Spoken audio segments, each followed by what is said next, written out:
Selamat pagi. Kali ini saya mau lanjutin part 2. Banyak yang bertanya sama saya dan minta saran pencegahan untuk terhindar dari stroke ya.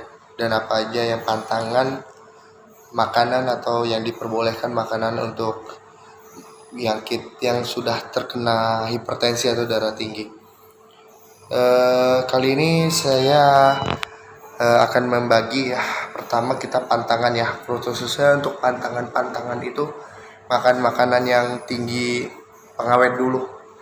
Pertama tinggi pengawet yang seperti sarden, mie ya, ataupun apapun itu yang tinggi pengawet ya, yang sudah diawetkan, hindarin kalau bisa dan jangan dimakan kembali.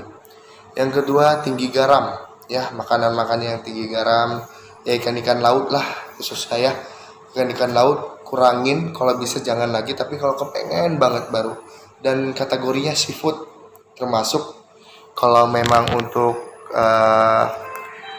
menghindarinya bisa ya, tapi harus benar-benar kita jaga. Kategorinya seafood, udang, kepiting, kerang, cumi-cumi, keong. Tapi kalau memang nggak kepengen, mendingan nggak usah. Tapi kalau kepengen ya silakan ya, dibeli, dimakan atau dikelola. Tapi kalau enggak ya mendingan nggak usah ya. Selanjutnya yang pantangan tuh kan kayak kol itu kurangin karena terlalu tinggi gas. Nangka ya, termasuk juga sayur nangka kurangin. Santan-santanan kurangin, santan segala santan. Jadi banyak banget dong ya, namanya demi kesehatan, dan khususnya sudah apalagi yang kita sudah terkena darah tinggi ya, memang harus benar-benar dipantang.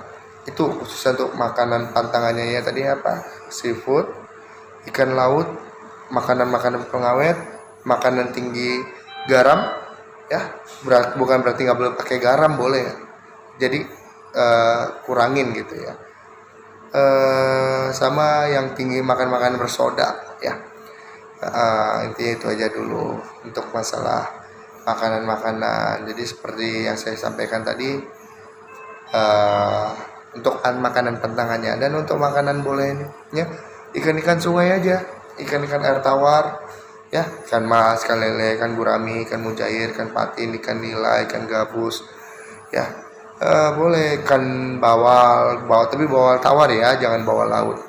Mau digoreng, dibakar, boleh, nggak masalah, pakai sambal kecap is oke, nggak apa-apa ya. Sayuran ya, bayam boleh lah, sop, capcay ya, kayak gitu-gituan masih boleh. Terus tempe, tahu, ayam juga nggak masalah kok. Daging, sebenarnya daging ini yang masalahnya itu bumbunya, bukan dagingnya. Dagingnya malah sehat buat tubuh kita, tapi bumbunya inilah yang bermasalah buat kesehatan tubuh kita ya. Mungkin kalau kita kondangan ya makan rendang atau kari ya, itu sebenarnya bukan dagingnya.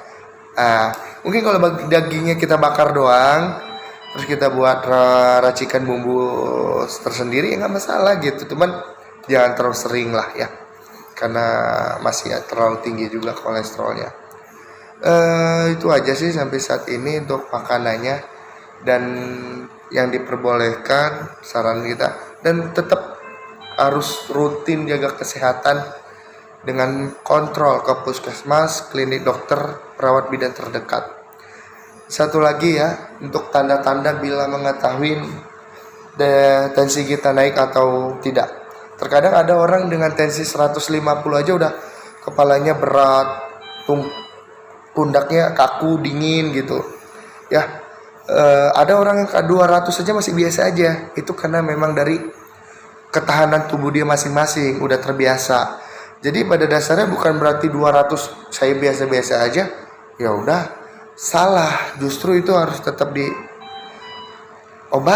karena tiba-tiba nanti kita naasnya langsung tumbang, langsung terjadi stroke.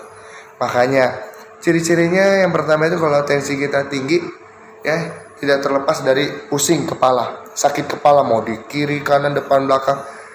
Jangan patokannya, oke, bisa kita bilang patokan dulu capean, pegal. Tapi kalau kita udah punya riwayat darah tinggi, kita harus benar-benar cek dulu ya. Sakit di kepala, ada sakit di kepala juga banyak, bisa karena masuk angin, kurang tidur, kecapean, memang pemicunya. Belum makan, itu juga bisa pemicunya. Tapi kalau kita udah makan, kita rasa kita nggak terlalu capek, tidur kita cukup, tapi kalau tiba-tiba ada sakit kepalanya berat gitu. Nah, yang kedua, pundak ya di leher belakang itu kaku, dingin gitu atau berat gitu. Ya, itu pemicunya juga, untuk kita harus segera mengecek. Jangan langsung asal minum obat. Justru malah berbahaya. Karena pundak leher kaku ataupun berat gitu, itu terlepas dari kayak masuk angin atau kolesterol tinggi juga, agak-agak mirip jadinya kan. Iya, makanya kita harus benar dicek untuk menilai itu benar naik atau tidaknya, harus ditensi, bukan main tebak-tebak ya.